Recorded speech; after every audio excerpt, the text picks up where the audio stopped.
अस्सलामुअलैकुम। Indus news के साथ मैं हूं मिदत फर्रुख। नजर डालेंगे आज की हेडलाइंस पर।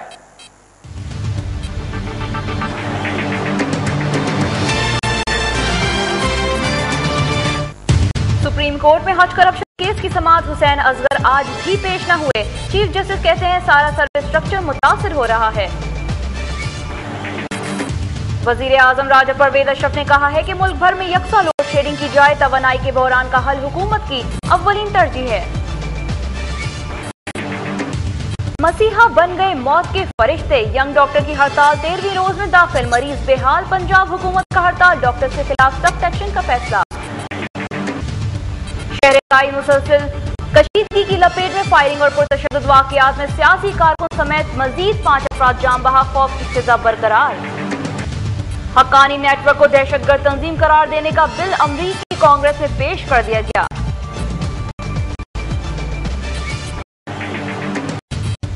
यूरो कप फुटबॉल के दूसरे सेमीफाइनल में जर्मनी को 2-1 से शिकस्त। यूरो कप 2012 के फाइनल में स्पेन और इटली का टकराव 1 जुलाई को होगा।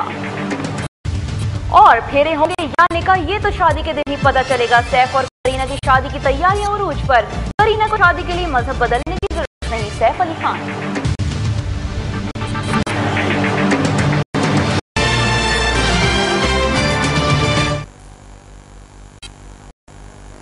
हेडलाइंस आपने जानी और अब बढ़ते हैं खबरों की मजीद तफसील की जानिब।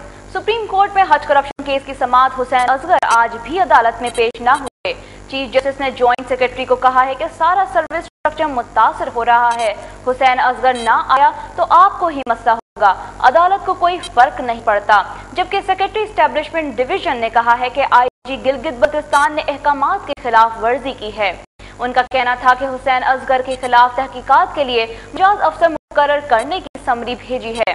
अदालत ने DGFIA से 2 जुलाई तक रिपोर्ट तलब करते हुए हज करप्शन केस की समाअत 3 जुलाई तक मुलतवी कर दी है। वजीर आजम राजा परवेज अशरफ ने कहा है कि तवानाई के बहरान का हल हुकूमत की अव्वलीन तरजीह है और इस मामले में कोई कसर उठाई नहीं रखी जाएगी।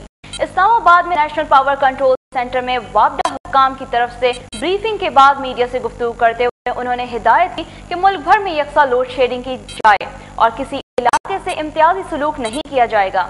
उन्होंने कहा कि जब से वो वजीर आजम बने हैं उन्होंने कोशिश की है कि तवानाई के बहरान को कम किया जाए। वजीर आजम ने कहा है कि बहुत से चैलेंजेस दरपेश हैं और हालात का तज्जिया करने के अलावा हकाइक सामने रखते हुए कौमी हम आहंगी की जरूरत है।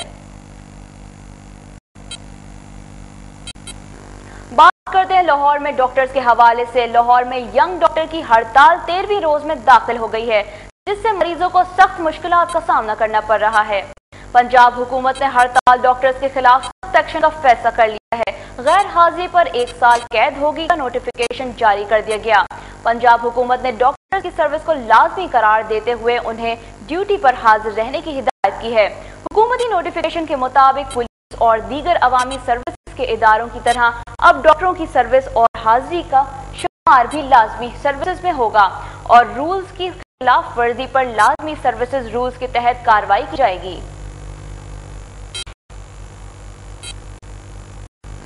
लाहौर के बाद अब बात करते हैं शहर कायद के हवाले से। शहर कायद मुसलसल कशीदगी की लपेट में है। फायरिंग और पुरतशद्दुद वाकयात में सियासी कारकुन समेत मजीद 5 अफराद जान बहक हो गए।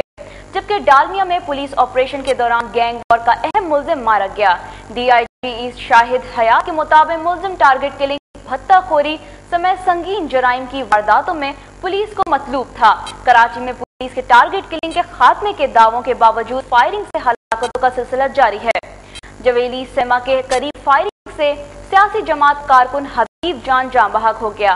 फायरिंग के बाद इलाके में खौफ व हिरास फैल गया और कारोबारी मराकज बंद हो गए। मच्छर कॉलोनी में फायरिंग से 28 साल उस्मान हलाक हो गया।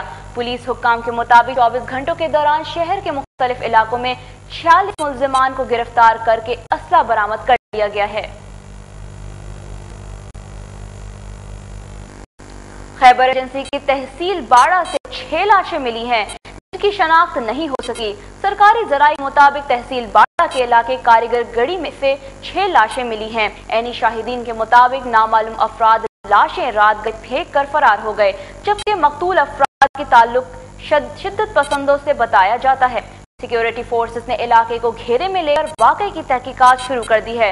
वाज़ेह रहे कि गुज़िश्ता रोज बाड़ा के इलाके में सिक्योरिटी फोर्सेस के काफिले पर रिमोट कंट्रोल बम धमाका हुआ था, जिसमें 8 सिक्योरिटी एहलकार जान बहक हो गए।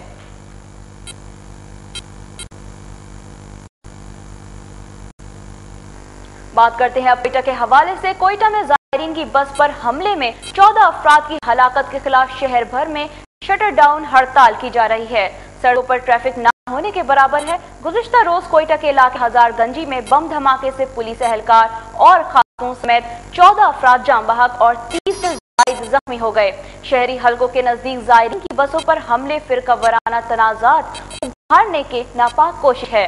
उन्होंने हुकूमत से अपील की है कि वो शहरियों के तहफ़्फ़ुज़ के लिए मौसर इक़दामात करें। मजलिस-ओ-हिद्द-मुस्लिमीन ने वाक़े के खिलाफ 3 रोज़ा शोक का ऐलान किया है। दूसरी तरफ सूबे बलोचिस्तान के सदर सरदार तारिक अहमद जाफरी ने कोयटा शहर और मकामात मुक़द्दसा की ज़ियारत से के रास्तों की निगरानी फौज के हवाले करने का मुतालबा किया है। हक्कानी नेटवर्क को दहशतगर्द तंजीम करार देने का बिल अमरीकी कांग्रेस में पेश कर दिया गया है। बिल अमरीकी कांग्रेस के इंटेलिजेंस, मुसल्लह अफवाज और खारजा अमूर की कमेटियों के सरबराहों की जानिब से पेश किया गया। बिल में ओबामा इंतजामिया से इस्तदा की गई है कि हक्कानी नेटवर्क अफगानिस्तान में सैकड़ों अमरीकी फौजियों और बेगुनाह अफगान शहरियों के कत्ले आम में मुलव्विस हैं, इसलिए उसे दहशतगर्द तंजीम करार दिया जाए। बिल में वाज़ेह किया गया है कि अमरीका की रिपब्लिक और डेमोक्रेट दोनों जमातें हक्कानी नेटवर्क को दहशतगर्द समझती हैं। एक अमरीकी ओहदेदार के कहने के मुताबिक बिल की मंजूरी के बाद हक्कानी नेटवर्क की मदद करना गैर कानूनी होगा, जबकि तालिबान से मुज़ाकरात करना भी मुश्किल हो जाएगा। बात करते हैं अब बांग्लादेश के हवाले से। बांग्लादेश में होने वाली बारिशों और लैंड स्लाइडिंग से हलाकतों की तादाद 110 हो गई है, जबकि मुख्तलिफ मकामात पर 2.5 लाख अफराद फंसे हुए हैं, जिन्हें महफूज मकामात पर मुंतकिल करने के लिए रेस्क्यू ऑपरेशन जारी है। मुख्तलिफ शहरों में एक हफ्ते से जारी मूसलाधार बारिश, सैलाब और मिट्टी के तोदे गिरने से हादसात में अब तक 110 अफराद हलाक और 200 से ज्यादा जख्मी हुए हैं, जबकि 100 से ज्यादा अफराद लापता हैं। मूसलाधार बारिश से बाज मकामात पर रेलवे पुल भी बैठ गए हैं और रेलवे निजाम पूरी तरह मुतासर हो गया है। इंडस न्यूज बुलेटिन में शामिल करते हैं अब स्पोर्ट्स न्यूज।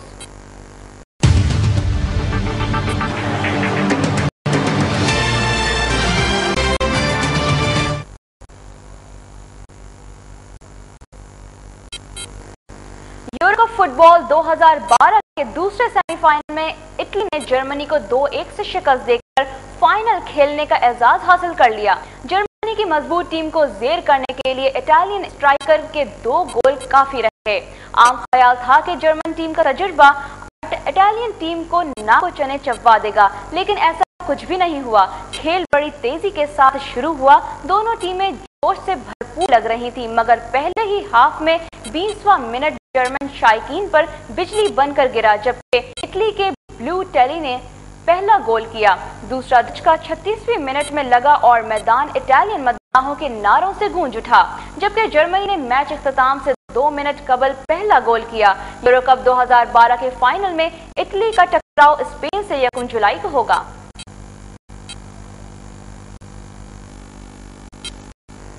यूरो कप के बाद अब बात करते हैं दुबई इंटरनेशनल क्रिकेट के हवाले से। दुबई इंटरनेशनल क्रिकेट काउंसिल ने एतराज किया है कि DRS के राह में भारत सबसे बड़ी रुकावट है, लेकिन उसे मजबूर नहीं किया जा सकता। भारतीय बोर्ड को DRS के बारे में खुद फैसला करना होगा। जरूरी है कि हर काम के लिए जोर जबरदस्ती की जाए। तवक्को है कि भारत को DRS की अहमियत का एहसास हो जाएगा। इंटरनेशनल क्रिकेट काउंसिल के सालाना इजलास में न्यूजीलैंड से ताल्लुक रखने वाले एलन आइजक ने सदर का ओहदा संभाल लिया, जबकि हारून लोरगार्ड की जगह डेव रिचर्डसन ने नए चीफ एग्जीक्यूटिव बन गए हैं। ICC ने नाइब सदर का ओहदा खत्म कर दिया है। इस ओहदे के लिए बांग्लादेश बोर्ड के सदर मुस्तफा कमाल मजबूत उम्मीदवार थे। स्पोर्ट्स के बाद अब बुलेटिन में शामिल करते हैं एंटरटेनमेंट न्यूज।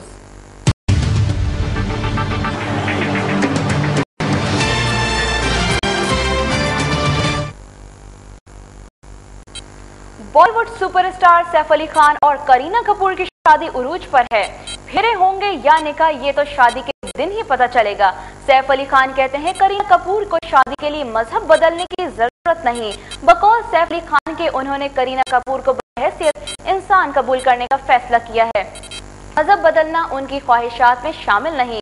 दोनों की शादी 16 अक्टूबर को होना करार पाई है।